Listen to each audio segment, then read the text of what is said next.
এত বড় আল্লাহর পয়গম্বর, মিল্লাত আবিকুম ইব্রাহিম হুয়া সাম্মাকুমুল মুসলিমিন। জাতির পিতা আল্লাহ যারে বানায় দিছে, জাতির পিতা কেডা? ইব্রাহিম আলাইহিস সালাম। না, জাতির পিতা কি বছরে বছরে পরিবর্তন হয় নাকি? বছরে বছরে পরিবর্তন হয়? আমার মন চলে যায়, আল্লাহ বানায় দিছে জাতির পিতা।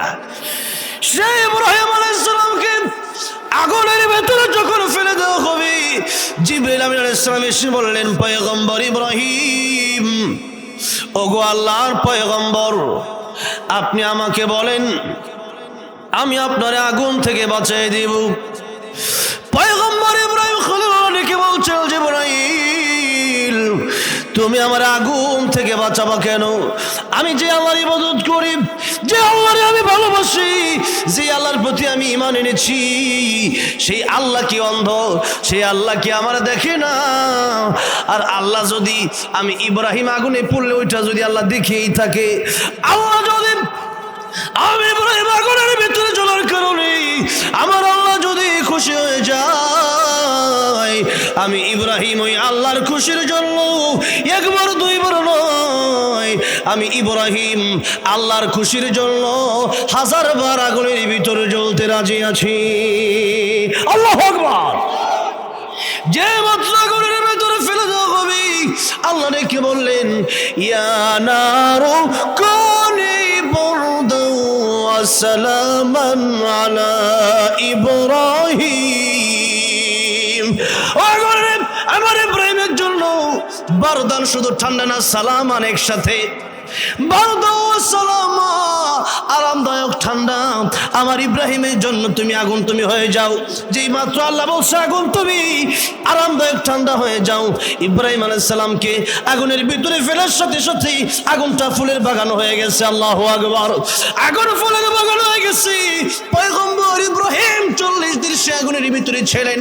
পয়গম্বর ইব্রাহিম দুনিয়া থেকে চলে যাওয়ার আগে বললেন, পৃথিবীর মানুষেরা রে, এই আগুনের ভিতরে আমি 40টা দিন ছিলাম। এই আগুনের ভিতরে আমি ইব্রাহিম যত শান্তি পেয়েছি, তামাম পৃথিবীতে কোনো জায়গায় আমি ইব্রাহিম এত শান্তি পাই নাই। আল্লাহু আকবার, আল্লাহু আকবার। ইব্রাহিম আলাইহিস সালাম আগুনের ভিতরে গিয়া, ইব্রাহিম আলাইহিস সালামকে আমি আগুনের ভিতরে গিয়া যত শান্তি পাইছি, এত শান্তি পৃথিবীর অন্য কোনো এসির ভিতরেও পাই না। আর আমরা আগুন দেখলি ডরাই, ঠিক না? ঠিক। আমরা কি আগুনের ভিতরে কেউ হাত দিতে পারবো একটা? না, আগুন ওরে বাবারে। এই যে তো আল্লাহ বলছে, কু আনফুসাকুম ওয়া আহলিকুম নারা। সূরা তাহরিমের এই 6 নম্বর আয়াতের মাঝে মধ্যে আলোচনা করি। এই 6 নম্বর আয়াতে আলোচনা করতে গেলে দেখা যায় যে আল্লাহ নারা বলছেন কেন, যে হয়ে পৃথিবীর মানুষেরা তোমরা আগুন থেকে বাঁচো। তো আগুন থেকে বাঁচতাম মানে আল্লাহ ডাইরেক্ট জাহান্নাম বলতে পারতেন। বল না, আর জাহান্নাম আসাদু হাররা, কোরআন শরীফ বিভিন্ন জায়গায় জাহান্নাম ডাইরেক্ট আছে। কিন্তু আল্লাহ যখন মানুষকে বাঁচার জন্য বললেন যে জাহান্নামের আগুন থেকে বাঁচো, তখন আল্লাহ জাহান্নাম শব্দটা উল্লেখ না করে সূরা তাহরিমের 6 নম্বর আল্লাহ বলতেছেন, ইয়া আইয়ুহাল্লাযীনা আমানু কু আনফুসাকুম ওয়া আহলিকুম নারা। হে ঈমানদারেরা, তোমরা নিজেরা জাহান্নামের আগুন থেকে বাঁচো, পরিবারকে তোমরা জাহান্নামের আগুন থেকে বাঁচাও। এখন এখানে জাহান্নাম শব্দ নাই, এখানে আসছে নার। নার মানে হলো আগুন। এখন আগুন বললে বান্দা বেশি বোঝে, কারণ হচ্ছে যেমন কথার কথা, আপনাদের এলাকায় ঘরবাড়ি আছে, অনেকের বাচ্চা আছে, নিজেরা নামাজ পড়ার সময় অনেকে উঠে, কিন্তু নিজের সন্তানের বয়স 20 বছরের ডাক দেয় না, আছে না অনেকেই? আল্লাহ বলছেন, নিজে বাঁচো, পরিবারকে বাঁচাও। 7 বছর বয়স যখন হয়ে যাবে, নবীকে সন্তানের নামাজের আদেশ দাও। এখনো নামাজ পড়ে না, 10 বছর হয়ে গেছে, এখনো নামাজ পড়ে না, এর পিটাও যে আল্লাহ ছিলেন না, হ্যাঁ বাপ মা কিচ্ছু ছিলেন না। হ্যাঁ, কথাটা বোঝেন নাই? যে আল্লাহ ছিলেন না, হ্যাঁ কিচ্ছু ছিল না, সৃষ্টি করলাম আরে সে আল্লাহ রেসিনি না, কিসের বাপ মা? সেই জন্য আগে আল্লাহরে চিনতে হবে। তাহলে দেখেন এখন আপনি মনে করেন ডাক দেন না, কেন ডাক দেন না? আরামে ঘুমাইতেছে, অনেক মা আছে ফজরের নামাজের সময় নিজে উঠে নামাজ পড়ে, আর সন্তানের গায়ে বাবা ঘুমাও কত রাইতে গো, দোকানটা বন্ধ করে 2টা বাজাইছে, আহারে কি মায়া। আচ্ছা কনসাই দেখি কোন বাপ মা তার সন্তান যদি যখন ঘুমাচ্ছে, মনে করেন রাত 3টা বাজে, আগুন লেগে গেছে, বাড়িতে আগুন লেগে গেছে, এখন কি বলবে? বাবা ঘুমাও, বাবা না থাক উড়ু লাগতো না, কইব? তখন কি বলবে? এই জোসেফ রে, কইলে তুই কি হইছে? আগুন লাগছে ভাই, তাড়াতাড়ি ওর ঘরের ভিতরে আগুন ঢুকলো। হ্যাঁ কইব, কি আগুন লাগছে, এমনি তো ঘুমে সময় লঙ্গি মুঙ্গি ঠিক না, লঙ্গি আছে না দেখতো না, এমনি দৌড় দিব, ঠিক না ঠিক? কেন যে আগুন লাগছে, হাই হাই হাই হাই আগুন লাগছে, আগুনের ডরে হ্যাঁ দিব দৌড়। আর বাপ না কইব কেন ঘুমাস কেন, আগুন লাগিয়ে বাড়ি ফিরে তোর ঘুমাস। দরজা যদি না খোলে দরজা বাপে লাগতে ভাঙবো, কারণ বাপে সন্তানের বাঁচার লাগবো, কারণ সন্তানকে আগুন লেগে ফিরে মরে যাবো আগুনে। এই চিন্তা করে, কিন্তু জাহান্নামের আগুন যে দুনিয়ার চেয়ে কোটি কোটি গুণ বেশি ভয়ঙ্কর হবে, সে আযাব সে আগুন থেকে বাঁচাইবার লাগিয়া কয় না বাবা নামাজটা পড়ো, ঠিক না? অথচ এই দুনিয়ার আগুন আজকে পুড়ে গেলে হ্যাঁ আবার কবর উঠতে পারবো যদি ইমানটা নিয়ে উঠতে পারি। আর জাহান্নামের আগুনে একবার জ্বললে কতদিন পুড়বো, কতদিন জ্বলবে এর কোনো গ্যারান্টি, এর কোনো হিসাব কিতাব নাই। তাহলে বলেন দুনিয়ার আগুন থেকে বাঁচানোর জন্য যেমন বাপ মা কারাকারি করে, ঠিক তেমনি ভাবে জাহান্নামের আগুনটা থেকে বাঁচানোর জন্য নামাজ না পড়লে জাহান্নামে যাইব, যে কোরআন শরীফে আছে না নাই? হ্যাঁ, জান্নাতি আর জাহান্নামী দেশের সূরা মুদ্দাসির আছে, জান্নাতি আর জাহান্নামী দেখা যখন হবে তখন জান্নাতীরা জিজ্ঞেস করবো যে কি তোমরা জাহান্নামে গেলা, এক লোকই তো চলছি, ব্যবসা করছি। আল্লাহ বলতেছেন ফি জান্নাতি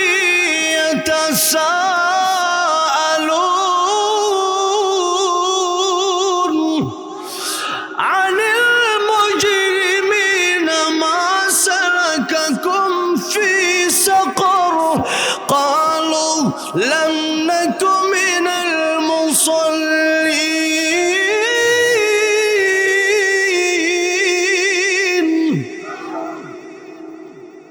জান্নাতীরা জান্নাতে যাওয়ার পরে তখন আনিল মুজরিমিনা মা সালাকাকুম ফি সাকার ফি জান্নাতি ইয়াতাসাআলুনা আনিল মুজরিমিন। তখন জাহান্নামীদেরকে জিজ্ঞেস করবে যে মা সালাকাকুম ফি সাকার, জাহান্নামে গেলা কেন? একসাথে চলছি, একসাথে খাইলাম, ঘুমাইলাম, চললাম। তখন সে কইব যে তুমি নামাজ পড়তা আর আমি ফজরের সময় নাক টেনে ঘুমাইতাম না, তুমি হালাল ইনকাম করে কষ্ট করে খাইতা 10,000 টাকা বেতন হইতা, আমি সুদে খাইয়া মাসে 1 লাখ টাকা কামাইতাম। তুমি আর আমি একসাথে চললেও কাজকর্ম ভিন্ন ছিল, এক এলাকায় ছিলাম কিন্তু কাজকর্ম দুদিন এক করি নাই। তুমি নামাজ পড়তা আর আমি নামাজ পড়ি নাই। ক্বালু, আল্লাহ বলেন লাম নাকু মিনাল মুসাল্লিন, নামাজ পড়ি নাই, মুসল্লি ছিলাম না, নামাজে যাই নাই, মসজিদে যাই নাই, এই জন্য আজকে জাহান্নামে আসা লাগছে। তাইলে বলে নামাজের কারণে, নামাজ না পড়ার কারণে মানুষ জাহান্নামে যাবে কি যাবে না? ওয়ালাম নাকু নুতঈমুল মিসকিন, এরপরে গরিবদেরকে খাবার দিই নাই, নিজের বাড়ির খাওয়ানো অভাব নাই, এরপরে একটা গরিবের সাথে দিই নাই। হ্যাঁ, অল্প কিছু তো কমপক্ষে দেওয়া দরকার।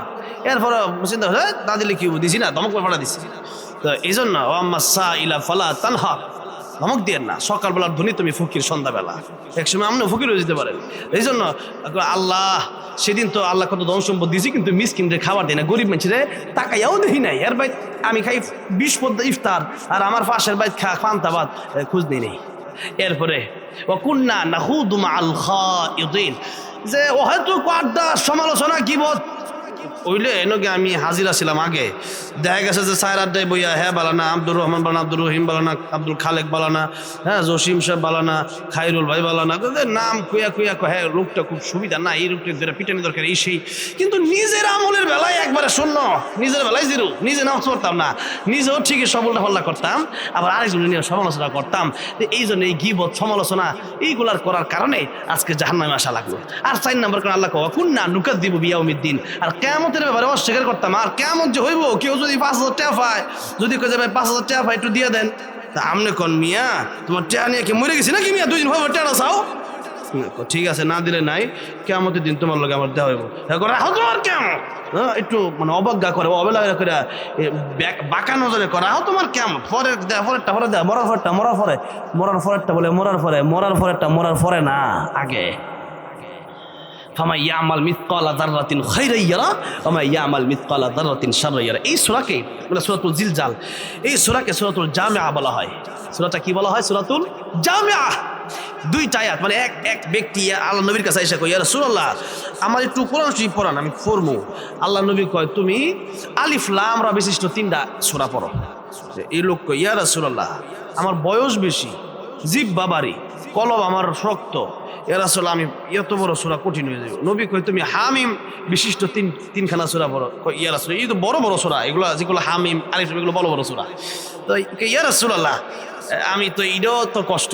তো নবী কয় যে তাহলে তুমি সাব্বাহালিল্লাহ অথবা ইউসাব্বিহুলিল্লাহ এমন বিশিষ্ট, তুমি তাসবিহ বিশিষ্ট 3খানা সূরা পড়ো। ইয়া রাসূলুল্লাহ এটাও কঠিন, আমার আপনি এমন সূরা শিখান এটা শুরু হইব সংক্ষিপ্ত সূরা হবে, কিন্তু দুনিয়া আখিরাতে সব থাকবে, পড়তে আমার সহজ হবে, হ্যাঁ, এবং দুনিয়া আখিরাত সব একবারে থাকবে এরকম শুরু কিছু।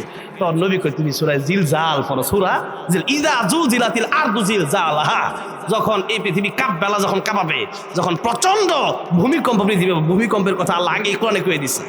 এরপরে ও আখরাজাতিল আরদু আথকালা, জমিন সব বের করে দিবে, ক্বালাল ইনসানু, মানুষ এটা কি হইল, এই যে ভূমিকম্প হইছে, মানুষ কয় কি হইছে রে, আমি তো ঘুমাইতেছিলাম, ঘুমের তুইটা দিই হাই হাই লড়তেছে বিল্ডিং, আর এমন বিকট আওয়াজ হয়েছে সেদিন, তো আমি কি এটা কি হইলো, এই যে কি হইলো, এই কোরআন আয়াত মিলে গেছে।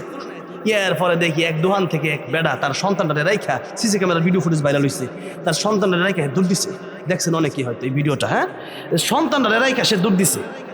এই কিয়ামতের দৃশ্যটা কেমন হবে আল্লাহ আগে একটু বুঝাই দিলেন আমাদেরকে, দেখো কি দৃশ্য হবে, দুনিয়া লারা খাইলেই বিল্ডিং ফুরে যা, 10 সেকেন্ড, এটা যদি 1 মিনিট, এটা ফার্স্ট মাত্রার ভূমিকম্প 10 মাত্রার যদি হইতো, আর যদি 2 মিনিট হইতো, এই ঢাকার মানুষ এটা সব বড় লোক একদিনে ফকিরের বাচ্চা ফকির হয়ে গেল, লাস্ট টুকা পাওয়া গেল, নইলে এই এত বাহাদুরি কাজকে দেখাও, আল্লাহ তো একটা নাড়া দিব 1 মিনিট লাগবে শেষ করে, যেরকম ঠিক না বেঠিক। এই সূরার দুইটা শেষ আয়াত, ফামান ইয়ামাল মিসকালা যাররাতিন খায়রান ইয়ারা ওয়া মান ইয়ামাল মিসকালা শাররাতিন শাররান ইয়ারা। তাহলে এই যে দেখেন, একটা হইলো খায়রান ইয়ারা, ভালো যদি করেন, ফামান ইয়ামাল মিসকালা যাররাতিন খায়রান ইয়ারা ওয়া মান ইয়ামাল মিসকালা যাররাতিন শাররান ইয়ারা, ভালোটা করলে এটা অনুপরিমাণ হয়, এটাও দেখা যাবে, আর যদি খারাপটা করে পরিমাণ হলে ওইটাও দেখা যাবে। তার মানে দুনিয়াতে যাই করবেন সেটাই আপনাকে আখিরাতের বদলাটা দেওয়া হবে। দুনিয়াতে ধান গাছ লাগালে যেমন ধান গাছ হয়, নিম গাছ লাগালে নিম তিতাই হবে, আবার আপেল গাছ লাগালে আপেল হবে, কমলা গাছ লাগালে কমলা হবে, ঠিক তেমনিভাবে আল্লাহ নবী কয় দুনিয়া মাজরাতুল আখিরা, এটা তোমার আখিরাতের কর্মক্ষেত্র। আর সৌদি আরবে কাতারে যখন, আমি তো কাতার তারাবি পড়াই, সেখানে দেখি বিভিন্ন মাজরা আছে, মানুষের ক্ষেত্রে মাজরা কয় আর কি, কথাটা বুঝছেন না? তো মাজরা মানে হচ্ছে খেজুরের বাগান, বিভিন্ন বাগান টাগান করে আর কি, এগুলো মাজরা কয়। তো ওখান থেকে আমার গজলের মাজরা যাই, মাজরা কই কয় খেতো যাই, কথাটা বুঝছেন না? তো আখিরাতের জন্য দুনিয়াটা হইলো ক্ষেত, এখানে এই খেতে যা লাগাবেন তা আল্লাহ কিয়ামতে আপনারে দিয়ে দিবে, এখানে যা চাকরি করবেন বেতনটা আল্লাহ আখিরাতে দিয়ে দিবে, মানে যেমন চাকরি এমন কাজ। এখন চাকরিটা যদি আপনি ভালো করেন তাহলে ঠিক পাবেন, আর যদি চাকরির জায়গায় মনে করেন এক ফ্যাক্টরি চাকরি করেন, আপনি মনে করেন কাপড় বানাইতে হবে, তো আপনি মেশিনে কাপড় সিলাইতেছেন, এখন এই কাজ না করে আপনি যদি এক কাজ করেন, মেশিনে আগুন লাগায় দেন, তাহলে মাইলিক জরিমানা দিয়ে যাও, ঠিক না? ঠিক। এই জন্য আমাদেরকে বুঝতে হবে দুনিয়াতে যা করতেছে এটা পরে না, এটা আগে, পরে যা করবো পরেরটা পরে না, বরং পরেরটা আগে। এই জন্য মানুষের হক মারা যারা খাবে, আল্লাহ নবী বলেন কিয়ামতের ময়দানে তারা সবচেয়ে অসহায় হয়ে উঠবে। মানুষের হক যারা খাবে, আল্লাহু আকবার, আল্লাহর হক, আল্লাহ তো রহমান রহিম গাফফার, আল্লাহ যে কোনো সময় বান্দাকে মাফ করে দিতে পারে, কিন্তু বান্দার হক আল্লাহ কোনোদিন মাফ করবে না। বান্দার সম্পত্তি মারা খাইছেন। একখানা কোরআন শরীফের সবচেয়ে বড় যে আয়াতটা আছে, সূরাতুল বাকারার সবচেয়ে বড় আয়াতটা, ইয়া আইয়ুহাল্লাযীনা আমানু ইযা তাদায়ানতুম বিদাইনিন ইলা আজালিন মুসাম্মান ফাকতুবু, এখান থেকে শুরু হয়েছে আয়াতটা, আল্লাহু বিকুল্লি শাইইন আলিম। পুরা কোরআন শরীফের হাফিজি কোরআনের এক পৃষ্ঠা জিরা মাত্র একখানা আয়াত, এই পুরো আয়াতের ভিতরে আল্লাহ লেনদেন সম্পর্কে আলোচনা করছে, যখন টাকা পয়সা দিবা সাক্ষী রাখো, এরপরে বিভিন্ন মানে এইটা মানুষকে কর্জায় হাসানা দিলে এটা সওয়াব আছে, দানের চেয়ে বেশি সওয়াব। যেরকম সুবহানাল্লাহ, দান করতেছেন, এক জায়গায় দান করছেন, একটা গরিব একজন তো দিবে, ঠিক না? ঠিক। আরেকজন বিপদে পড়ছে, সে ব্যক্তি তো টাকা পয়সা চাইলে সবাই দিবে না, ঠিক না? এই ব্যক্তি বিপদে পড়ে আসছে, আর ওই ব্যক্তি বিপদে নাই, ওই ব্যক্তিকে মানুষ টাকা দিচ্ছে, সেই জন্য মানুষকে ঋণ দেওয়া এটা অনেক বড় সওয়াবের কাজ। কিন্তু দেখা গেছে ঋণ দেওয়ার পরে অনেক লোক আছে এরা যেন আমরা চিনিই না, যেরকম ঠিক না? ঠিক। তাই আল্লাহর নবী বিশ্বনবী রাহমাতুল লিল আলামিন এক হাদিস শরীফের ভিতরে বলেছেন, ও সাহাবীরা, কিয়ামতের ময়দানে সবচেয়ে বেশি অসহায় কারা হবে তোমরা কি জানো? ও সাহাবীরা, কিয়ামতের কঠিন ময়দানে সবচেয়ে বেশি অসহায় তারা হয়ে যাবে যারা নাকি মানুষের হক নষ্ট করেছে, মানুষের বিরুদ্ধে গীবত করেছে, যারা নাকি মানুষের টাকা পয়সা নিয়ে আর দেয় নাই, মানুষের সম্পত্তি মেরে দিয়েছে। এই সমস্ত লোকেরা দেখা যাবে তাদের নেক আমলের অভাব নাই, নামাজ আছে, রোজাও আছে, মাঝে মধ্যে দানও করছে। অনেক লোক আছে দেখা গেছে সাদা ওটা আবার মাহফিলও দানও করে, তো সাদা ওটা দান করে লাভ কি? চুরি করে কুরবানি দেওয়ার মতোই ছিল। জনগণ একটা রিক্সাওয়ালা টোলা, হের কাছ থেকে 200 টাকা সাদা, তো কি সাদাটা? এই সাদা নিয়ে পরে মাহফিলও দিলে সব আছে না কি তার? এই জন্য টাকা পয়সা যেটা আছে ওইটা যদি মানুষের হক মেরে হয় তাহলে কিয়ামতের ময়দানে দেখা যাবে। নামাজও পড়ছে, রোজাও রাখছে, আল্লাহ নবী বলেন নেক আমলের পাহাড় হয়ে যাবে।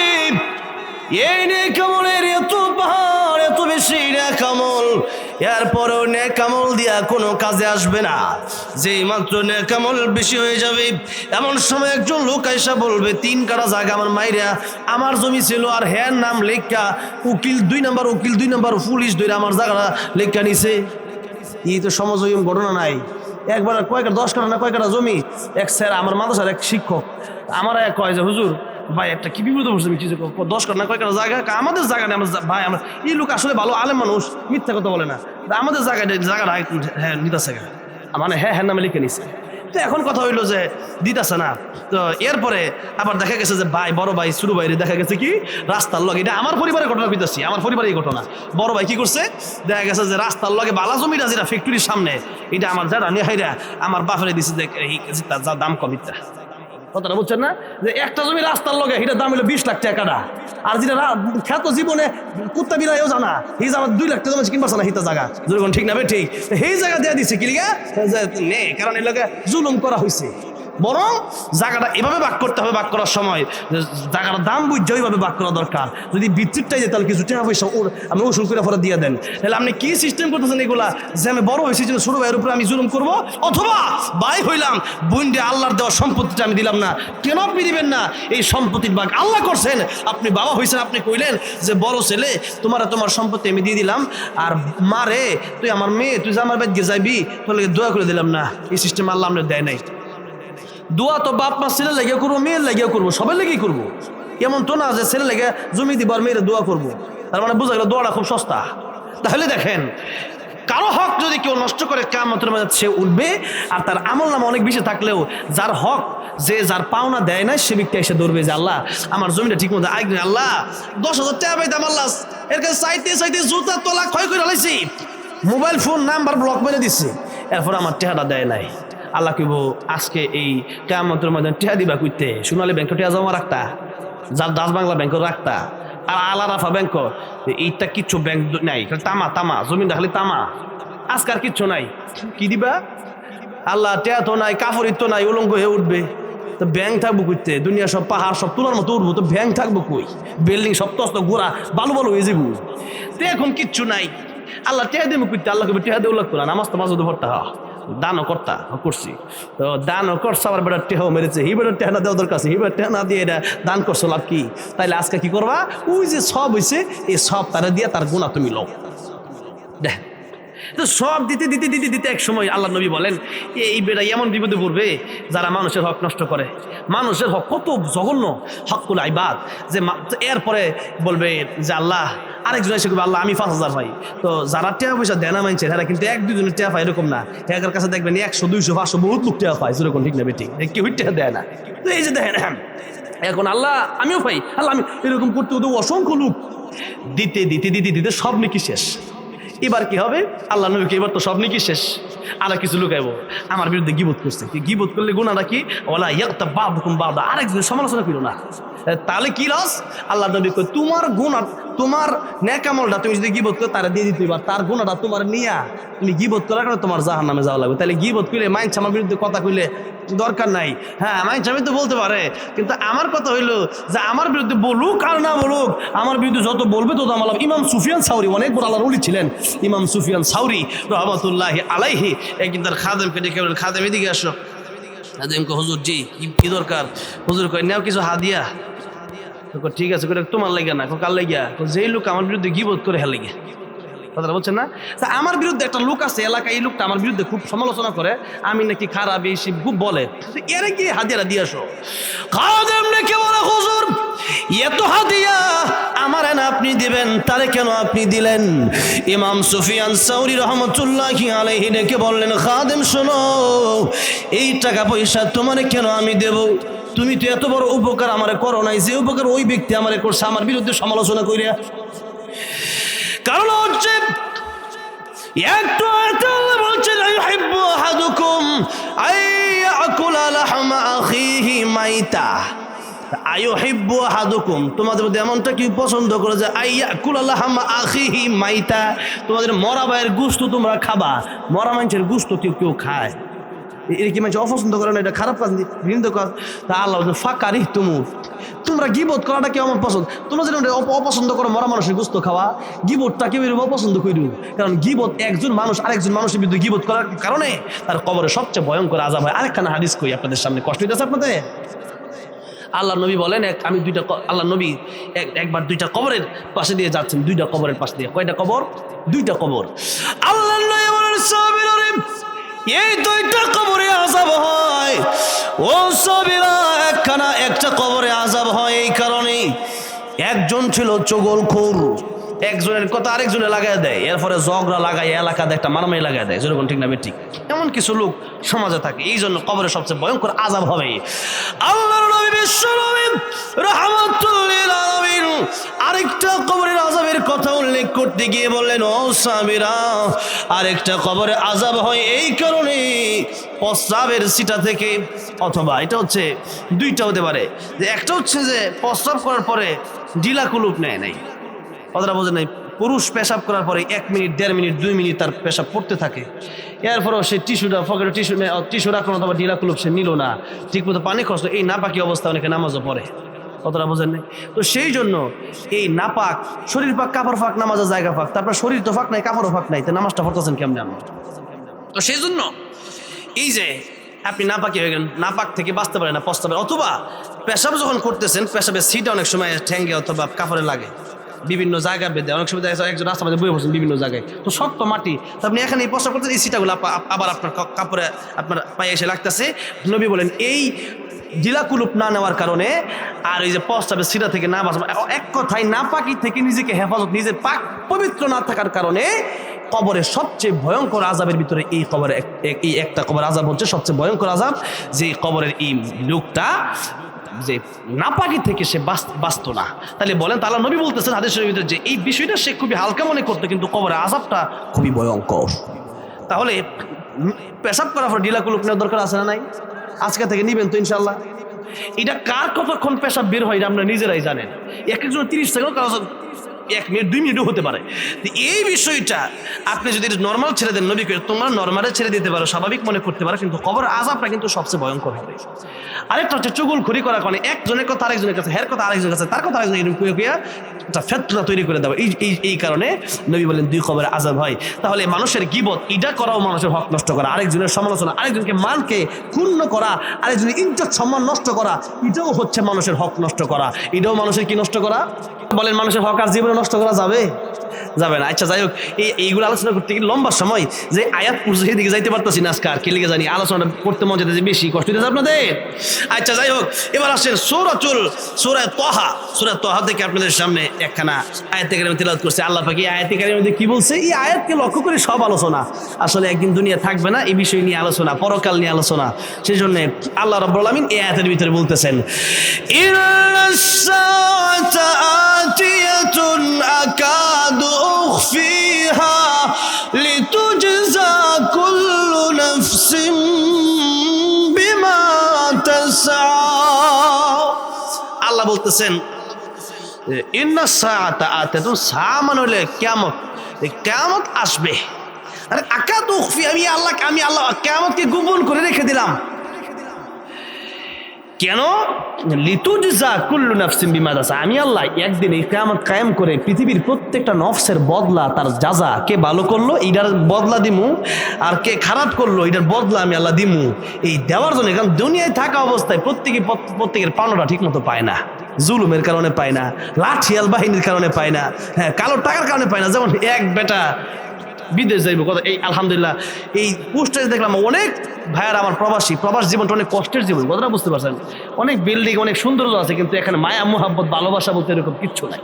আমি বিদেশে গেলে 1 সপ্তাহ 2 সপ্তাহ পরে বেশ থাকতে পারি না।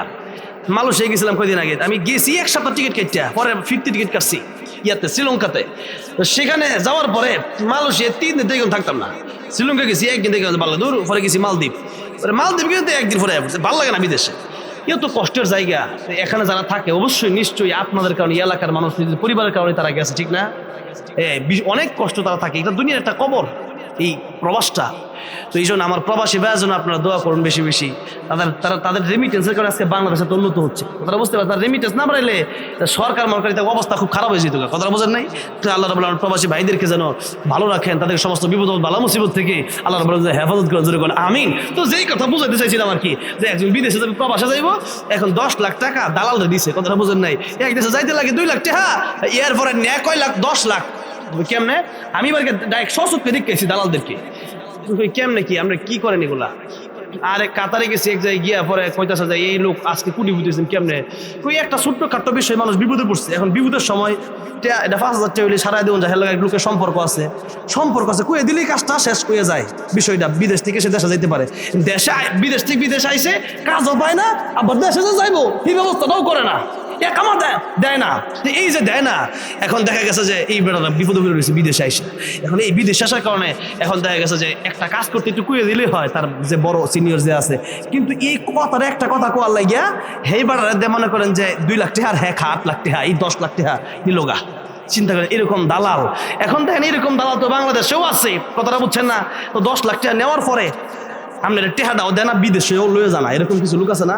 টেহাটাও দিল না, আপনার ছেলের আপনি বিদেশ পাঠাবেন, আপনার জমি বিচ্ছে টেহা দিচ্ছেন, আপনার টেহাটাও দেয় না, আবার ছেলের বিদেশও পাঠানা। এখন 1 মাস 2 মাস 1 বছর হয়ে গেছে, আপনি ঘুরতেছে এই আমার টেহা দাও না কি লিগা? এখন সে কয় যে একটু ধরো। এখন আপনি 1 বছর পরে নিরুপায় হইয়া আপনি গেছেন এলাকার চেয়ারম্যান সাহেবের কাছে। এখন চেয়ারম্যান সাহেব গিয়া কয় যে আসলে তুমি যার বিরুদ্ধে বিষয়টা দিতে আইছো এটা কিন্তু বড় গুন্ডা, এর কিন্তু বিশাল ক্ষমতা, কথাটা বলছেন না? তার কি লাঠিয়াল বাহিনী আছে, তার লাঠিয়াল বাহিনী দিয়ে আমি চেয়ারম্যানই ঠিক থাকবে না। অনেক সময় দেখা যায় যে ওসি সাহেবরা দেখা গেছে অনেক বড় নেতা থাকলে জি স্যার, এরপরে অনেক সময় চেয়ারম্যানের চেয়ে বড় নেতাও থাকে কিছু, যেগুলো চেয়ারম্যান না কিন্তু এলাকার ভিতরে ত্রাস সৃষ্টি করে, এদেরকে দেখে জি ভাই জি আপনি ওইটাই ভাই আপনার মতেই আছি। তুমি যার বিরুদ্ধে বিচার দিতে পারছো তো লাঠিয়াল পাওয়া, এখন কোন ঠিক আছে না, এখন লাঠিয়াল জোরের কারণে আপনি বিচারটা পাইলেন না, ধৈর্য ধরে নাও, আল্লাহ কিয়ামতের দিন তোমার বদলা দিয়ে দিব। বিচারটা পাইছেন না ওয়াজ পাইছেন? বিচার করলো না ওয়াজ দিল আপনারে, ওয়াজ করে দিচ্ছে কিছুক্ষণ যে আল্লাহ দিব, ধৈর্য ধরো। এখন এরপরে আপনি গেছেন যে ইয়ার কাছে, ওসি সাহেবের কাছে। ওসি সাহেব মা এটা তো আমার শালার ভাই দেওয়া যায়, এটা শালার খালা তো ভাই, আত্মীয়তার কারণে আপনি বিচারটা পাইলেন না। এবার কোন আমি এবার টিউনিস সাহেবের কাছে যাবো। টিউনিস সাহেবের কাছে গিয়ে করলেন, টিউনিস সাহেব আমি এখন আমনে আবার যাওয়ার আগে আবার খোঁজ খবর রাখি, আপনি কই যাইতে পারেন, 4-5টা জায়গা যেতে পারেন, কাছে মেম্বার কাছে, ওই নেতার কাছে, আর ওসি আর টিউনু আর মেয়র এমপি সাহেবের কাছে, এর বেশি তো কই যাবেন আপনি? তো এখন আবার আগে গিয়া টিউনু সাহেবের বাসায় গিয়া মনে করেন যে এই 10 লাখ টাকা তো খাইছে, এখন সে চিন্তা হলো আমি 10,000 টাকা খরচ করে লাগতে, তাইলে আমার হিসাব ঠিক হয়ে যাবো। কেমনে? যে একটা বড় বোয়াল মাছ দেখে একটা 5 কেজি 10 কেজি একটা বোয়াল মাছ নমু, এরপরে 5 কেজি ইলিশ, এরপরে মনে করেন যে দৈন্যা পাতা কাঁচামরিচ সব লইয়া যাবো আজকা, 10 কেজি 10 কার্টুন মিষ্টি, হ্যাঁ, এরপরে টিউনু সাহেবের বউর লাগে একটা দামি একটা স্পেশাল শাড়ি লইয়া যাবো। এবার লইয়া দিছে তোর টিউনু সাহেবের ঘরের সামনে গিয়া কলিং বেল দিছে। এখন যারা সাধারণ বড় লোক এদের দরজা তো ছোট ছোট পাত্র থাইরা দেহে কাটাইছে, আর সারা যারা একটু বেশি বড় লোক এরা আবার পাত্র দিন ডাইরেক্ট সিসি ক্যামেরা বই দিকালা কাটাইছে দিকাল। তো যেই মাত্র কলিং বেল দিছে ছায়া দেয়, আই সিসি ক্যামেরা তো দেখা যায় বড় মাছ, বোয়াল মাছ, ইলিশ মাছ, আই হাই মিষ্টির কার্টুন 10টা, শাড়ির আবার জামদানি শাড়ি আছে, এত কিছু আবার যে কেডাইটার দিকাল দরজা খুলুন লাগে। যে মাত্র কিছু কে ডাক দেখ, আমি আপনার ধর্মীয় ফুলা আম্মা যান খুলেন, মা ডেকে কাম বানাইছে। আমি এমন কেডা আমার মা ডাহে, আমার নিজের ফুল হতো জীবনে আপনার মা ডাহে না, কেডা গো তুমি? ধর্মীয় ফুলা খুলেন না। আচ্ছা খুলছে, কে তুমি? আসলে আমি তো আপনার খুব মহব্বত করি, ভালোবাসি, অনেক সময় দেখা করতে চাই, পারি না, আসলে আজকে আসছিলাম আর কি আপনার এখানে, তো দোয়া করেন যাই গিয়া। যাইবা কামনে ইয়া তুই কিছু মাসলো যাইবা কামনে কি লিখিস? কই এমনি আর রাখেন, এমনি জিজ্ঞাসা করলেন, আপনি জিজ্ঞাসা করছে আর কি। টিউনু সব তো বেটা ইয়াতে আছে, ব্যস্ত কর্ম যেই জায়গায় আছে, কিন্তু বাসার তো খালি ওনার স্ত্রী।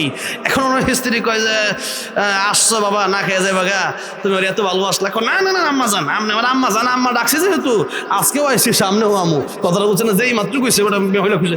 আচ্ছা যাও আজকে যাও, সমস্যা নাই, তবে কোনো সমস্যা ধরলে আমার যেই কইছে কোনো সমস্যা তুললে এমনি তো ওটা সুযোগ কথাটা যাই বেগাজন আর কোনো সমস্যা হলে কইও আমারে এমনি আসলে সমস্যা নাই আমার বিরুদ্ধে কিছু লোক লাগছে আপনার কাছে আইলে আপনি কই দেন তো বেশি দিতে হবে না আমি কিন্তু আসলে ভালো মানুষ আরে সমস্যা নাই দেখে নিব যে এমনি টিউনো সাহেব আইসে রাইতের বেলা যে ইলিশ মাছটা বাজি করে দিছে কি করা মাছ মশা বাজা লগে কাঁচামচ দুই পাতাও দিছে কাঁচামচ কামড় দিয়ে ইলিশ মাছ কামড় দেওয়ার বাদ কি মজা এরপরে মিষ্টিও দিছে দুই মাছ মিষ্টি খাইতেছে আপনি কয় যে শোনো অমুক পাড়ার এক লোক তোমার কাছে আইলে কিন্তু সাবধান এরা কিন্তু কিছু কইও না আমি সবার জন্য জেলার প্রত্যেকটা লোকের জন্য আমি সমান সবার বিচার সমান দড়ি গণিব নাই কারণ টেহাওলা নাই গিয়া এখনকার সাবধান যদি টেহাওলা নাই সবাই সমান কও তাহলে ওই যে দুই পাতা কাঁচামরিচ আর ইলিশ মাছ খাইছে ওইটা বাইর করে দেও এটা কি বাইর করে দেওয়া সম্ভব এই যে এইরকম কালো টাকার কারণে এরপরে বিভিন্ন সময় দেখা গেছে যে লাঠিয়াল বাহিনীর কারণে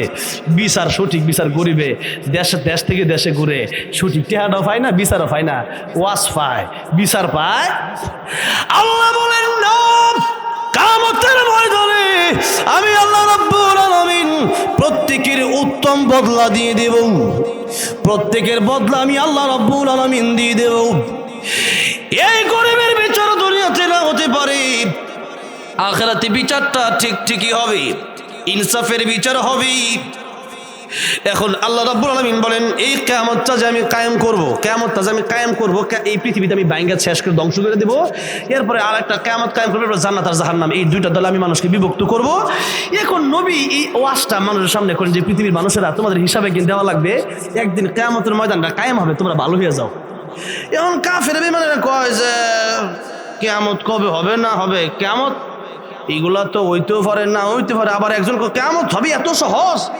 এই দুনিয়া ধ্বংস হবে না আরেক দল হইতেও পারে নাও হইতে পারে আরেক দল কয় যে হইলে তো হয় না কেন কবে হবে তো আল্লাহ নবীকে আল্লাহ জানা আবার কেউ জিজ্ঞেস করে কবে হবে তো আল্লাহ নবী বলতেছেন কবে হবে এইটা আমি জানি না তোমাদেরকে খালি জানাই দিলাম ধ্বংস একদিন হবে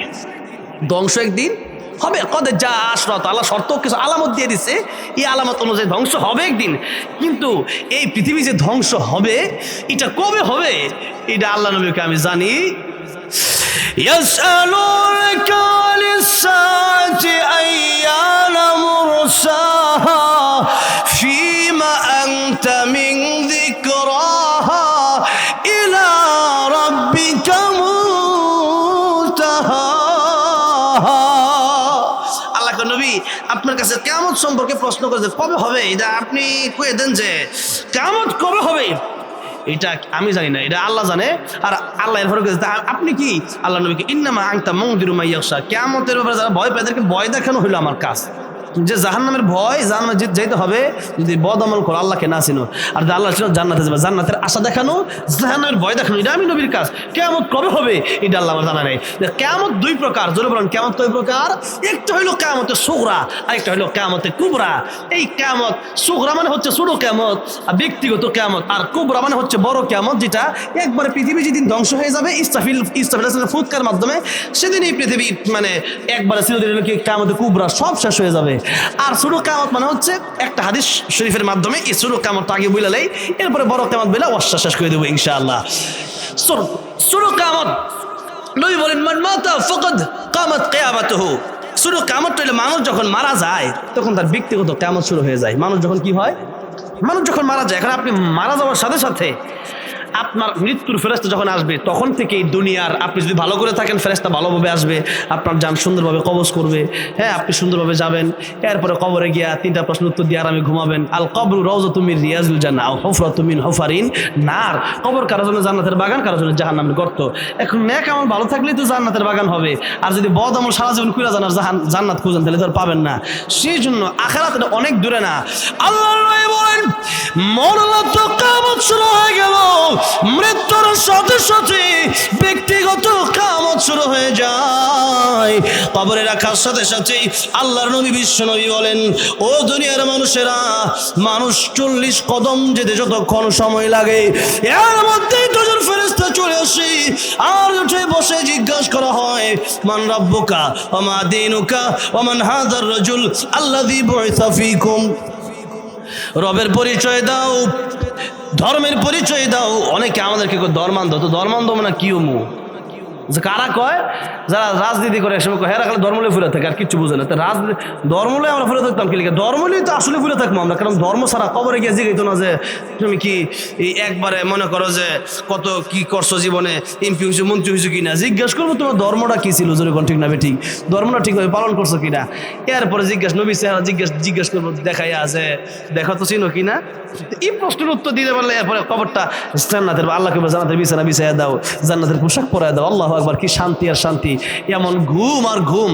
একবার যেদিন এই ইসলামের সিংহে ফু দিবি, এরপরে কবো আমার কাঁচা ঘুমটা কাটা বাঙ্গাইলু রে, অল্প ঘুম 1 ঘন্টা ঘুমাইছি, ডাক দেয় মাত্র ঘুমাইছি ঘুমটা বাঙ্গাল করে, যেরকম ঠিক নেবে ঠিক এমনি ভাবে হাজার হাজার বছর চলে যাবে, এরপরে বলবে যে আমার ঘুমটা কেটা বাঙ্গাল, মানে এত আরামের ঘুম হবে, কত আরামের ঘুম হলে এই কথা বলতে পারে।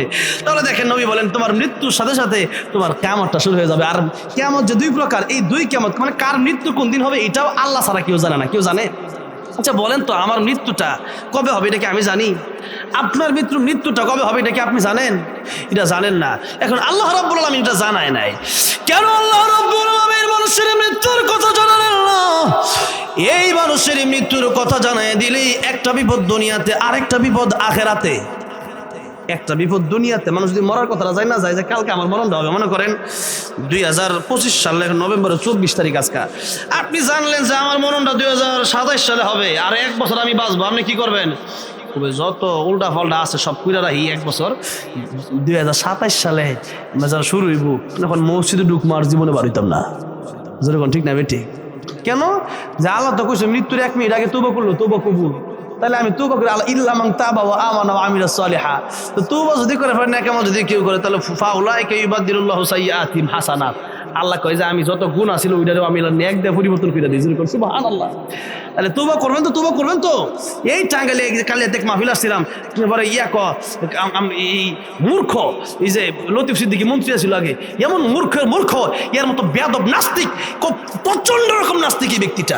হজ বিশ্বাস করে না, দাওয়াতে তাবলীগ বিশ্বাস করে না, কোরআন বিশ্বাস করে না, এত জঘন্য ব্যক্তি, এত জঘন্য নাস্তিক এই কালিহাতি। পরে কইতাছে আমি জীবনে তওবা করি না, আমি আসলাম সেই আমি স্টেজ থেকে নেমে গেছি গিয়া ওয়াজ করতাম না, নাকি কি ওয়াজ করে দিছে রে হ্যাঁ 2 মিনিট কথা কইলে কুয়ে জাগা হ্যাঁ বাড়ির মাঠে। তা আমি কই যে ইয়ানি যত বড় কথাই হোক না, আমরা তো বাঁচি আল্লাহর জন্য, মরি আল্লাহর জন্য, তাকে ভয় পেয়ে লাভ নাই, যেরকম ঠিক না বেটি। আরে বাইচ আছে তো আল্লাহর জন্য বাঁচছি, আবার মরবো তো কার জন্য মরবো? আল্লাহর জন্য মরবো। যে আল্লাহ জীবন দিয়েছে সে আল্লাহর জন্য জীবনটা কুরবান করে দিব, তাতে কোনো আফসোস নাই, কোনো চিন্তা নাই। তা আমি কইলাম যে হ্যাঁ কে কইতাছে এই হুজুরা দেখছি তওবা করে, আমরা তওবা করি। কি বালাটা যে হুজুররা বলে বহুত খারাপ আর হ্যাঁ বলে বহুত বালা, কি বালা না? আমি জীবনে কোনো গুনাহ করি নাই তাই আমি তওবাও করি না। কত বড় অহংকারী, অথচ নবীর জীবনে কোনো গুনাহ নাই, নবী 100 বার জেলে তওবা করে। আম্মা জান আয়েশা কই রাসূল আপনি এত ইবাদত করেন, নবী কয় ও আয়েশা আমি কি আল্লাহর শুকর গুজার বান্দা হব না? জোরে কোন সুবহানাল্লাহ। আল্লাহর নবী দিনে 100 বার তওবা করে, হ্যাঁ কয় আমার জীবনে কোনো গুনাহ নাই। কত বড় মূর্খ, কত বড় অহংকারী। কি অহংকার আছে, এখন আছে সে অহংকার আছে? 16 বছর কত অহংকার, আরে অহংকার। আলেমদেরকে ফাঁসি দিয়ে ঝুলাইছে, আজকে সেই ফাঁসি দড়ি গেছে আজকে হ্যাঁ নিজের কপালও, যেরকম ঠিক না বেটি। মানুষ পায় না এলিকে তারে একবারে মূর্তি বানায়া এরপরে ফাঁসি দিতে আছে, তরে পাইতাছি না, তোর মূর্তিরে দিয়া লই, যেরকম ঠিক না বেটি। আমি চাই যে শেখ হাসিনার ফাঁসি না হোক, না বাড়িটা এটা হলো লেডি ফেরাউন, আগে ছিল একটা ফেরাউন, এত মানুষ খুন করলো, এরপরে এর মধ্যে আপনার কিসের ভালোবাসা থাকবে? এত মানুষ খুন করছে, এখন দেখা গেছে ফেরাউন করলে আমরা 2 জনে চিনি। আমি মিশরে গেছিলাম ফেরাউনের লাশ দেখবার লাগে, কথা বুঝছেন তো? এইটারে লাইকে দিছে যে এইটারে দেখতে মানুষকে টেহাদা ঢুল লাগে পাউন্ড দিয়া। এখন দেখা গেছে যে এখানেও তারাও একজন কুলু দেখলাম কয়েকদিন আগে যে হেরাও পানি চুবাইয়া মাইরা রাইকা, পানি চুবাইয়া ফেরাউন যেমন পানি চুবাই মারছে, হেরা পানি চুবাই ফেরাউন মতো করে মারা হোক, এরপর এটা জাদু করে রেখে দে হোক, যাতে করে মানুষ কয় যে টেহাদা হইলো হ্যাঁ লাশটা দেখে গিয়া যে কিরম আসিন বিদেশতে যেন মাইন চাই, কথাটা বুঝছেন? তাহলে দেখেন এই ক্ষমতা, এই অহংকার, এই দাম্ভিকতা এখন কি আছে? যে এই ক্ষমতার কোনো স্থায়ী নাই, এই বিড়ির লেগে পাগল হয়েছে কত মানুষ। কি বিড়ি লেগে পাগল লাভ? কি বিড়ি তো নিজেই ঠিক নাই, পলায়া জায়গা কর্মী কোথায় বলে পাগল হয়েছেন। আল্লাহ লাগে পাগল হন, যে আল্লাহ লাগে পাগল হইলে সেই আল্লাহর ক্ষমতা, সে আল্লাহর ক্ষমতা চিরস্থায়ী, আল্লাহর ক্ষমতা কোনোদিন ধ্বংস হবে না, সে আল্লাহ লাগে পাগল। তাহলে দেখেন একটু লক্ষ্য করে দেখেন, আল্লাহর প্রেমে পাগল হইতে হবে। এখন এই পৃথিবী থেকে আমরা চলে যাব, এই পৃথিবী এটা যদি আল্লাহ জানায় দেয়, তাহলে দেখা গেছে দুনিয়ার সব সিস্টেম করে যত উল্টাপাল্টা সব করে মরার 2 দিন আগে কি বলছে মসজিদ ঢুকলাম আর বাড়িতে মিলে খাইতাম না, সব বন্ধ, খালি নামাজ আর রোজা আর জিকির, কথাটা বুঝছেন না? এখন আল্লাহ যদি জানায় দেয়, এই অবস্থায় যদি মানুষ এইগুলাই করে, তাহলে দেখা গেছে যে তওবা করার এই বিষয়টা মিজানের পড়লে তো নেক আমল আর বদামল এক সমান হবে না, একটা বাড়ি হবে, বদামল বাড়ি হয়ে যাবে। আর দেখা গেছে যে এই যে আপনি সারা জীবন ইবাদত করলেন, কিছুদিন করলেন, তাহলে কিয়ামতের ময়দানে দেখা গেছে যে আপনি কিয়ামতের ময়দানের জন্য আল্লাহর ইবাদত ছেড়ে দিবেন, যেটা আপনার আখিরাতের লস। আরেকটা হইলো যে মৃত্যুর খবর আল্লাহ যদি কাউরে জানায়া দেয়, তাহলে দুনিয়াতে কি অবস্থা, দুনিয়ায় থাকা অবস্থায় যদি আপনি জানতে পারেন যে 2027 সালে আপনার মৃত্যুটা হবে, তাহলে আপনি দেখা গেছে বাস টাঙ্গাইল মেইন রোডে যাইতেছে সিরাজগঞ্জ, আপনাকে বাসের সামনে খাড়া হয়ে থাকবেন। এখন পুলিশ কবে সরেন, আপনি বলেন সরতাম না, কবে কি লিখে আমার তো মরণ নাই, বাস চাকা উড়াই দেওয়ার ফেরত দৌকা, ঠিক না ঠিক, আমার তো মরণ 2027 সালে, এটা মরতামই না। তাহলে দেখা গেছে যে দুনিয়ার নিয়ম শৃঙ্খলা নিজাম দুনিয়ার পদ্ধতি ঠিক থাকবে না। তাইলে দেখা গেছে যে এখন সিএনজি আইলে ভূমিকম্প লইলে সরে উঠে কুকুরি বাবারে লাই লাইলা লাই লাই লাগতো সুবহানাক, সাংবাদিক ভূমিকম্প শুরু করে লাই লাইলা মুহাম্মাদুর রাসূলুল্লাহ, কথাটা বলছেন না? এখন কি লিখা সারা জীবন বলুন জানা, এখন ভূমিকম্প হয়েছে, এখন লাই লাইলা পরে দেখেন বিপদের সময় সবার মনে হিডাই আল্লাহ নামিয়ে পড়ে, যেরকম ঠিক নেবে ঠিক। তাহলে দেখেন দুনিয়ার নিয়ম শৃঙ্খলা ঠিক থাকবে না, একটা আখিরাতের দেখা গেছে যে আমলের পাল্লাই নেক আমল আর উঠবে না, বদ আমল উঠবে খালি। এই জন্য আল্লাহ জানাইলেন না। তাহলে বলেন এই যে আল্লাহ জানাইলেন না, কেন জানাইলেন না? যেন 24 ঘন্টা আমি মৃত্যুর জন্য প্রস্তুতি থাকতে পারি, 24 ঘন্টা যেন আল্লাহকে স্মরণ রাখি, 24 ঘন্টা যেন দুনিয়ার নিজাম মেনে চলি, 24 ঘন্টা যেন আমি যেন এই কথা আমার মনে না হয় যে আমার মরণ আরো 10 বছর পরে, এই কথা যেন মনে না হয়, যেরকম ঠিক না বে ঠিক। হযরত বেলাল রাদিয়াল্লাহু আনহুর কাছে মালাকুল মউত এসে বললেন, ও বেলাল, আল্লাহ রাব্বুল আলামিন তোমার অনেক ভালোবাসে, আর আমি আজরাইল তুমি তোমার ভালোবাসে, যেরকম সুবহানাল্লাহ। আজরাইল ভালোবাসা, দেখেন আল্লাহ ভালোবাসা, জীবনের চিন্তা আছে। বেলাল তুমি মৃত্যুর জন্য প্রস্তুতি নাও। হযরত বেলালকে বলেন, মালাকুল মউত রে, মৃত্যুর কথা তুমি কারে বলো, কারে প্রস্তুতি নেওয়ার জন্য বলো? আমি বেলাল, সেই বেলাল ইসলাম গ্রহণ করার পরেই আমাকে উমাইয়া কত কষ্ট দিয়েছে। প্রতিদিন এই আগুনের আংরা আমার উপরে, আমাকে আগুনের ভিতরে আমাকে হ্যাসানো হতো। এত কষ্টের ভেতরে আমার মনে হতো আমি বেলাল আর থাকবো না, আমি বেলাল আর বাঁচবো না। আমি বেলাল মৃত্যুর প্রস্তুতি ইসলাম গ্রহণ করার সময় থেকে নিয়ে রেখেছি। ও মালাকুল মউত, প্রস্তুতি গ্রহণ করার আলাদা কিছু নাই, এখনই মরণ দাও, এখনই আমার জান তুমি কবজ করো, কোনো সমস্যা নাই। তবে কথা হচ্ছে মালাকুল মউত রে, বড় আশা ছিল শহীদ মৃত্যু যেন আমার হয়। শহীদ মৃত্যুর চাইতে সুন্দর কোনো মরণ হয় না। শহীদ মৃত্যু, যে ব্যক্তি মরতে দেরি জান্নাতে যাইতে দেরি হয় না, এই মৃত্যু আমি কামনা করেছিলাম, কিন্তু আমি বেলাল শহীদ মৃত্যু আমার কাছে আসে নাই, আমার তকদিরে নাই, আমার নসিবে নাই, এই জন্য শহীদ জিত হতে পারি নাই। আল্লাহর নবী বলেছেন, আল্লাহর ওলিরা, আল্লাহর প্রিয় বান্দারা, আল্লাহর বন্ধুরা যখন মৃত্যুর আগে কোনো আবদার আল্লাহর কাছে জানাই, আল্লাহ রাব্বুল আলামিন সেই আবদারগুলো মঞ্জুর করে নেন, পুরো না করা পর্যন্ত তার মৃত্যু দেয় না। বেলাল রে, আমি মৃত্যুর আগে আল্লাহর কাছে একটা আবদার রাখতে চাই, আল্লাহর কাছে বলবা আমি 4 রাকাত নামাজ মৃত্যুর আগে পড়তে চাই, 4 রাকাত নামাজ মৃত্যুর আগে পড়তে চাই। 4 রাকাত নামাজে প্রথম যখন আমি সিজদায় চলে যাব, আমার জান তুমি কবজ করবা না, দ্বিতীয় রাকাতে আমার জান তুমি কবজ করবা না, তৃতীয় রাকাতেও আমার জান তুমি কবজ করবা না, চতুর্থ রাকাতের প্রথম সিজদায় আমার জান তুমি কবজ করবা না, চতুর্থ রাকাতের দ্বিতীয় সিজদায় যখন আমি বেলাল চলে যাব, আমার জান কবজ না করা পর্যন্ত মালাকুল মউত রে, আল্লাহর কসম আর কোনোদিন আমি মাথা উঠাবো না। আল্লাহু আকবার। মৃত্যুর আগে বেলা নামাজ পড়া কই কেন, কারণটা কি, যে আসলে আমি তো শহীদ হয়ে আল্লাহর রাস্তায় জীবনটা দিয়ে যেতে চেয়েছিলাম, এগুলো ছিল যদি আমার নসিবে নাই, তাহলে এই যে নামাজের সময় সিজদা দেওয়া মানে হচ্ছে আল্লাহর গোলামি। আমি আল্লাহর গোলাম হইয়া আমি মরতে চাই, কারণ আমি এই গোলাম হয়ে মরতে চাই কেন, যে যেভাবে মরবে হাসরের ময়দানে উঠবে, তাহলে আমি আল্লাহর গোলাম হয়ে মরতে চাই, কারণ কিয়ামতের ময়দানে আল্লাহ গোলাম বলে ডাক দিবে, ফাদখুলি ফি ইবাদি ওয়াদখুলি জান্নাতি। আমার আব্দুল মানে হইল গোলাম, যারা আমার গোলামি করছো আমার গোলামের অন্তর্ভুক্ত হও, ওয়াদখুলি জান্নাতি, তারাই জান্নাতে যাও। আর যারা গোলামি করো না, দুনিয়াতে নিজেকে মালিক মনে করছো, মালিক কে? মালিক কে? আল্লাহ। আর আমরা গোলাম, তো দুনিয়াতে তুমি আমারে মালিক না মনে করে তোমারে মালিক মনে করছো, আজকে মালিক মনে করে দেখি চাই তোমার কত ক্ষমতা, যাইতে পারো না জান্নাতে আমি না দিলে সম্ভব? আল্লাহ দয়া মায়া না থাকলে সম্ভব? সেদিন নিজেকে যারা মালিক মনে করেছে, নিজেকে যারা আল্লাহর চেয়ে বেশি ক্ষমতাবান মনে করেছে, সেদিন আর গোলামের অন্তর্ভুক্ত তারা হবে না। ফাদখুলি ফি ইবাদি ওয়াদখুলি জান্নাতি, গোলামের অন্তর্ভুক্ত না হলে জান্নাতের ভিতরে প্রবেশ করা যাবে না, সেজন্য সেদিন তারা জান্নাতেও প্রবেশ করতে পারবে না। তাই আল্লাহ বলবেন ওয়ামতাজুল ইয়াউমা আইয়ুহাল মুজরিমুন, আজকে জাহান্নামী থেকে ও মুজরিমেরা, ও গুনাহগারেরা, ও কাফেররা আলাদা হয়ে যাও। গোলামি দুনিয়াতে করো নাই, জান্নাতে যাওয়ার কোনো সুযোগ নাই। যেহেতু ফাদখুলি ফি ইবাদি, আগে গোলামের অন্তর্ভুক্ত হও, আর এরপরে ওয়াদখুলি জান্নাতি, এরপরে জান্নাতে প্রবেশ করো। গোলামি যারা করো নাই তাদের জন্য জান্নাত নাই, তাদের জন্য আছে জাহান্নাম। আর যারা প্রকৃত গোলামি করেছো, আমি আল্লাহর কদমে যারা সিজদায় পড়ে গেছো, তারা আমি আল্লাহর জান্নাতের ভিতরে তোমরা পৌঁছে যাও। সুবহানাল্লাহ। তাহলে আল্লাহ জান্নাতে যাইতে হইলে আমাদের ইবাদত করা লাগবে। কি মনে করেন যে আরো রমজান মাস আইলে পরে ভালো হয়ে যাবো, এই কথা বলার কোনো গ্যারান্টি আছে? অনেকেই বলে যে ওদের বিয়ের পরে ভালো হয়ে যাবো, অনেকে বলে ওদের আগামী শুক্রবার নামাজ পড়ুন, আজকের দিনটা বাদ, আজকের দিনটা যে বাদ দিলেন কালকে পর্যন্ত বাঁচবেন, এই গ্যারান্টি আছে?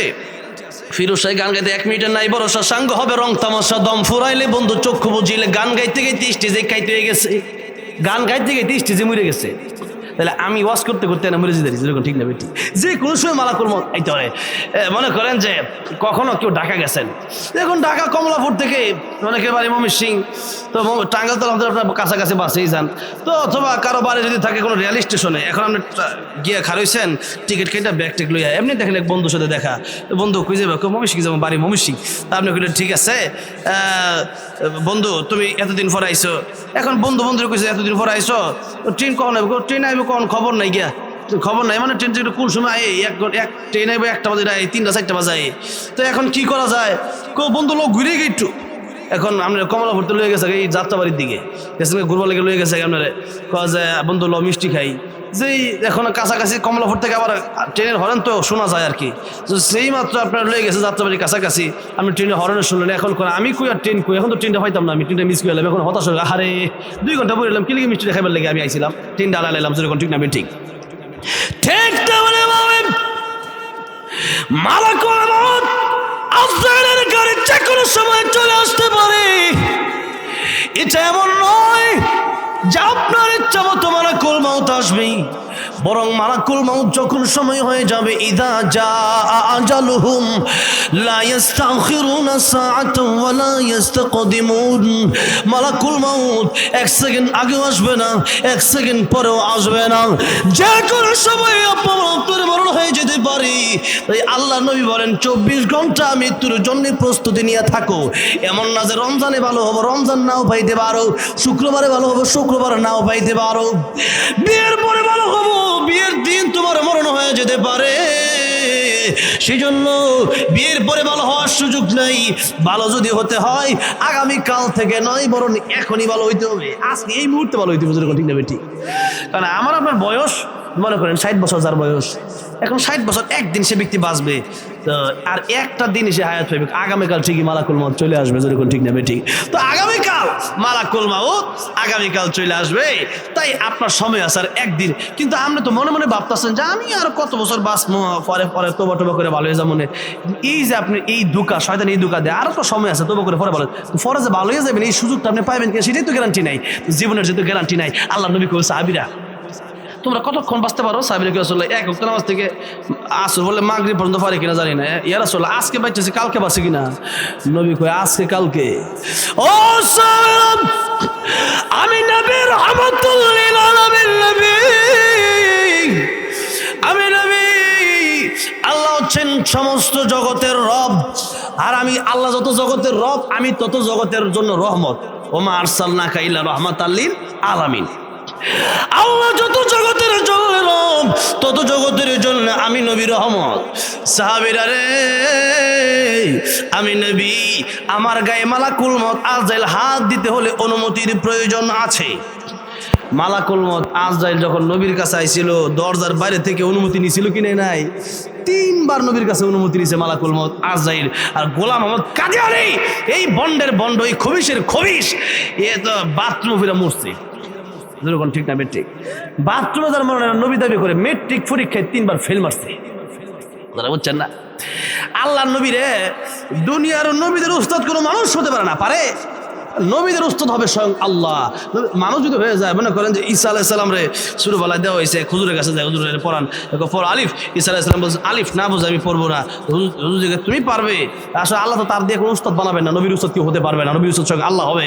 তুই কই আমি পারবো কি জন্য? অনেক লম্বা ঘটনা, সেই লম্বা ঘটনা তো কইতে পারবো না, সময় অনেক কম, কত অনেক বেশি। যে ঈসা আলাইহিস সালাম বলতেছেন যে আলিফ দিয়ে বোঝানো হয়েছে আরবিতে, আলিফ যেমন লেখে আরবিতে একই ভাবে লেখে, ঠিক না? আরবিতে আলিফ যেমন লেখে একই ভাবে লেখে। এই আলিফ হচ্ছে আল্লাহ আলিফতে। এখন ঈসা আলাইহিস সালাম কয় আপনি তো আমারে পড়াইবেন, তা আপনি কোন আলিফের উপরে নিচে নক্তা নাই, বা নিচে নক্তা, তার উপরে নক্তা দুইটা, এই আলিফ নক্তা নাই কি? আলিফ দুইটা নক্তা বই দিয়েছি, কথাটা বোঝে নাই? হুজুর কইটা আমিও কোনোদিন আমার উস্তাদে জিজ্ঞাসা করি নাই, আর তুমিও জিজ্ঞাসা পড়ো আলিফ। ঈসা আলাইহিস সালাম বলেন আপনি আমার কাছ থেকে শুনেন, আমি ছোট মানুষ কিন্তু আমি তো নবী, আমি তো পয়গম্বর। আল্লাহ আমারে জ্ঞান দিয়েছেন। আলিফ মানে আল্লাহ, কুল হুয়াল্লাহু আহাদ। আলিফ মানে আল্লাহ এক, আল্লাহর কোনো শরীক নাই। লাম ইয়ালিদ ওয়া লাম ইউলাদ, বাতে নক্তা আছে, তাতে নক্তা আছে, সাথে নক্তা আছে। আলিফে যেমন নক্তা নাই, ঠিক তেমনি ভাবেই আমার আল্লাহ রাব্বুল আলামিন তিনি, তিনারও কোনো শরীক নাই। আল্লাহ এক, আল্লাহ এক মানে লা ইলাহা ইল্লাল্লাহ। আলিফ পড়ার আগে এটা বুঝো লা ইলাহা ইল্লাল্লাহ। আলিফ যে পড়বা সেই আল্লাহর পড়বা আলিফতে আল্লাহ। আলিফ মানে যে তুমি যে আলিফ পড়বা, আলিফ পড়ার আগে এটা বুঝে নাও লা ইলাহা ইল্লাল্লাহ, সেই আল্লাহ ছাড়া কোনো মাবুদ নাই। দেখেন নবীর কাছে যখন জিবরাইল আসছে কই ইকরা, নবী কই মা আমি কারি না, আমি পড়তে জানি না। তো পড়তে জানবেন কেমন? নবীদের তো কোনো উস্তাদ হয় না। আর গোলাম কাদের মেট্রিক পরীক্ষা পর্যন্ত ফেল মারুক আর ফাঁস মারুক, পড়ছে তো। তো দেখেন পড়ালেখা দুনিয়ার মানুষের কাছে চেক করতে পারে, সে কোনোদিন নবী হতে পারে না, যেরকম ঠিক নেবে ঠিক। এরপরে আল্লাহ কয় খাতামান নবিয়্যিন, আমার নবী শেষ নবী। ঘোষণাটা কার? আল্লাহর। এরপরে কাঁদিয়ে কই না আমি নবী। এখন কোরআনের আয়াত আমানতু বিল্লাহি ওয়া মালাইকাতিহি ওয়া কুতুবিহি, ঈমান আনলাম আল্লাহর উপর, ফেরেশতাদের উপরে, ওয়া কুতুবিহি কিতাব, সমস্ত আল্লাহর সমস্ত কিতাবের কোরআন শরীফ শ্রেষ্ঠ কিতাব, যেরকম ঠিক নেবে ঠিক। সেই শ্রেষ্ঠ কিতাব আল্লাহর কোরআন, এই কোরআনের একটা আয়াত যা অস্বীকার করে, একটা নকটা অস্বীকার করলো কাফের হয়ে যাবে, যেরকম ঠিক নেবে ঠিক। সেই জায়গায় একটা আয়াত যা অস্বীকার করে, আল্লাহর কোরআন অস্বীকার করে, আল্লাহর নবীর হাদিস অস্বীকার করে, এরা কি মুমিন থাকতে পারে? এক কথাই কথা শেষ। এত আন্দোলন করার দরকার কি? খাতামান নবিয়্যিন আল্লাহর বক্তব্য। আল্লাহ বলছে আমার পরে, আমার নবীর পরে কোনো নবী নাই, মুহাম্মদুর রাসূলুল্লাহ পরে কোনো নবী নাই। তাহলে কথা একটাই শেষ, এক আয়াতের মাধ্যমে, সূরা আহজাবের এক আয়াতের মাধ্যমেই কথা শেষ, বহস শেষ। আবার কি এর বহস, আবার কি এর কথা, যেরকম ঠিক নেবে ঠিক। তাহলে বলেন কাফের, কাফের কাদিয়ানীরা, কাফের কাফের কাফের। নবীর পরে নবী নাই, সংসদে আইন চাই। আরে কি কয় কয় না দি মানে স্লোগান দিয়ে পারেন না, নবীর পরে নবী নাই, সংসদে আইন চাই, কাফের কাফের কাদিয়ানী কাফের, এত স্লোগান দিচ্ছে হুজুররা। এরপরে এদের মাথায় ধরে না কোরআন আয়াত আমি স্বীকার করতেছে, কোরআন পড়া মানে এক আয়াত মানে না, ইমান আছে নাই? কোরআন পড়া মানে না, নামাজ সব মানে, কিন্তু রাজনীতি বলে কোরআন মানে না, ইমান আছে? সব জায়গায় কোরআন মানতে হবে। ইসলাম হচ্ছে পূর্ণাঙ্গ জীবন বিধান। তাহলে আমার ভাইরা, আমার বাবাজিরা, মরতে আমাদের হবে, সেই মৃত্যুর প্রস্তুতিটা আমাদের নিয়ে রাখতে হবে 24 ঘন্টা। যে আমি কালকে অনুপরা দিন, এই সুযোগ না, এখনই ভালো হইতো। এখন এই মুহূর্তে যদি আমরা বেঁচে আছেন, মৃত্যুর গড়গড়া শুরু হয়ে গেল, নবী বলেন আর তোবা কবুল হয় না। সূর্য যেদিন পশ্চিম দিক থেকে উঠবে সেদিন আর তোবা কবুল হবে না। এটা কিয়ামতের আগে, কিয়ামতের আলামত, সূর্য পশ্চিম দিকে উল্টা দিকে উঠবে। আর হচ্ছে মানুষের গড়গড়া যদি শুরু হয়ে যায়, তাহলে ওই সময় তোবাগুলো ফেরাউন কইছিল না যে আমি আল্লাহ এখন মুসলমান হয়ে গেলাম।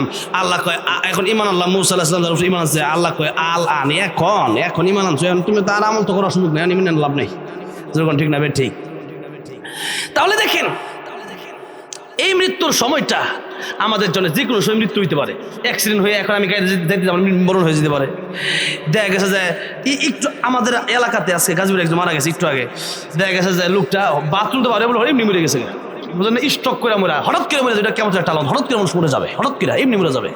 তাহলে আল্লাহ মরণ দিলে আবার রোগ টুক লাগে না, কেমনি মরে যাবে? রুহুটা কি জিনিস? নবী জিজ্ঞাসা করেছে, ইয়াস আলুনাকা আনির রূহ। আল্লাহ এটা জবাব দিছে, কুলির রূহু মিন আমরি রাব্বি ওয়া মা উতিতুম মিনাল ইলমি ইল্লা কলিলা। আল্লাহ বলেন রুহু কি জিনিস? আপনি বলে দেন নবী, রুহু হইল আল্লাহর হুকুম। রুহু আল্লাহর কি? আল্লাহ হুকুম দিছে, তাই তুমি আব্দুর রহমান, আব্দুর রহিম, তুমি সলিমুদ্দিন, কলমুদ্দিন, হ্যাঁ তুমি জসিম। আর আল্লাহ রুহু না দিলে লাশ, রুহ না দিলে কি লাশ। তাহলে আমরা যেদিন দুনিয়াতে আসছি রুহুটা দিছি দিকে আসতে পারে, রুহু না দিলে অনেক সময় মরা সন্তান জীবিত নয় না। আমার মাদ্রাসায় হুজুর আছে, এই হুজুরের একটা সন্তান হয়েছে মৃত। কারণ মৃত সন্তান মানে কেন রুহু দেয় নাই, মানে আরে বাপ মাও করে রাখে না, আপনি লিখবেন কিন্তু পরের কথা, কেউ করে রাখে না। আর আজকে যদি আমি মরে যাই কইব না কি যে হ্যাঁ আওয়ামী লীগের বিএনপির লোক সেক্রেটারি কইব নি, কইতো নি যে উনি হুজুর সভাপতি আজকে যদি মারা যায় কোথাও হুজুর সভাপতি কইব সভাপতি মারা গেছে মানে আগে সভাপতি সাহেব হুজুর ইন্তেকাল করছে, ফজলুল করিম সাহেব হুজুর ইন্তেকাল ফরমাইয়াছেন। মানে ইন্তেকাল অর্থ হচ্ছে এক জায়গা থেকে আরেক জায়গায় যাওয়া, কথাটা বুঝছেন না? তো এক জায়গা থেকে আরেক জায়গা, মানে আপনার মৃত্যুদের রুহুটা, এই রুহুটা আল্লাহর হুকুমে চলে গেছে আরেক জায়গায়, আখিরাতে দুনিয়াতে আর নাই। তাহলে কি আছে? লাশ। লাশ মানে লাশ হয়, কিচ্ছু নাই। তাহলে বলেন মৃত্যুর প্রস্তুতি আমাদের কেন পরে নেওয়া দরকার নেই, এখন থেকে নেওয়া দরকার, এখন থেকে আমাদের নিতে হবে। আর হচ্ছে বড় কিয়ামতটা যেদিন হবে, আজকের বড় কিয়ামত সম্পর্কে লম্বা আলোচনা করার সুযোগ আর নাই।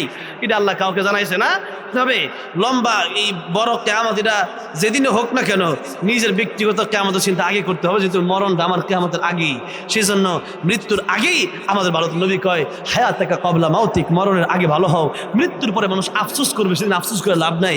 এই জন্য এই দুনিয়ায় থাকা অবস্থায় আল্লাহ যা যা বলছেন করো, আল্লাহ যা নিষেধ করছেন ছাড়ো, কোরআন হাদিস অনুযায়ী কোরআন সুন্নাহ ভিত্তিক জীবনযাপন করো, তাহলে তোমার জীবনটা হবে সুন্দর। আর নয়তো জীবনটা পরকালে হুফরাতুম মিন হুফারিন নার। হ্যাঁ, এই জন্য মৃত্যুর পরেও কিছু আমল আছে, মৃত্যুর পরেও কিছু আমল আছে। এই কথাটা বলতেছি, আমার একটা দায়িত্ব দিচ্ছে আর কি, সে দায়িত্বের প্রেক্ষিতে ওয়াজের সাথে মিলে কথাটা কইলে দিচ্ছে আর কি। আল্লাহ নবী বলেন মানুষ যখন মরে যায় তখন কি নামাজ পড়তে পারে, রোজা রাখতে পারে, হজ যাকাত আছে, তার উপরে কিচ্ছু নাই। তাই আল্লাহ নবী বলেন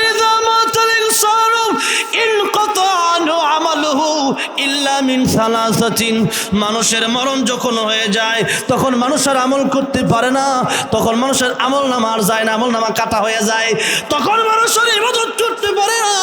কিন্তু আল্লাহ নবী বলেন তিনটা আমল মানুষের দুনিয়ায়, এই দুনিয়া থেকে চলে গেলেও তিনটা আমলের সব মানুষের কবরে কিয়ামত পর্যন্ত পৌঁছতেই থাকে। যেরকম সুবহানাল্লাহ, যেরকম কয়টা আমল?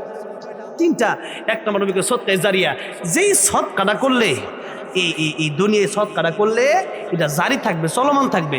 যেমন একটা মসজিদ করার জন্য যদি আপনি 1000 টাকা দেন, তাহলে একটু তো এমনি তো মসজিদের ফজিলত তো স্পেশালি আছে, ইমাম বানালিল্লাহি মাসজিদান বানাল্লাহু লাহু বাইতান ফিল জান্নাহ, তো আছেই। আল্লাহ তাআলা জান্নাতে ঘর বানায় দিব, আর জান্নাতের ঘর দুনিয়ার চেয়ে 10 গুণ বড়, সুবহানাল্লাহ। তো এটা তো আছেই। তবে দান যে দানটা আপনি করবেন, সেই দানটা আপনি যদি মসজিদে করেন অথবা মাদ্রাসায় করেন, এটা গুরুত্বটা বেশি। কেন? এটা সদকায়ে জারিয়া হবে। আপনি আজকে চলে যাবেন, মসজিদ কিন্তু এটা মসজিদ কি মরে যাবো? মসজিদে আপনি চলে যেতে পারেন, মসজিদ তো ঠিকই থাকবে, আপনার ছেলেরা আপনার নাতিরা পরবর্তী প্রজন্ম ঠিকই নামাজ পড়বে। এই মসজিদের জন্য একটা ইট আপনার টাকা কিনা হয়েছিল, এক বস্তা সিমেন্ট আপনার টাকা কিনা হয়েছিল। আপনার টাকা দেওয়ার কারণে যতদিন মসজিদ থাকবে ততদিন আপনি মারা যাবেন, আপনার কবরে আপনি আমল করবেন। আপনি তো কবরে গেছেন কেন, আমল আপনি কেমন করেন, কিন্তু ওই যে 500 দিয়ে গেছিলেন, এই নামাজিদের সওয়াল আপনার কবরে পৌঁছাইতে থাকবে। আল্লাহু আকবার।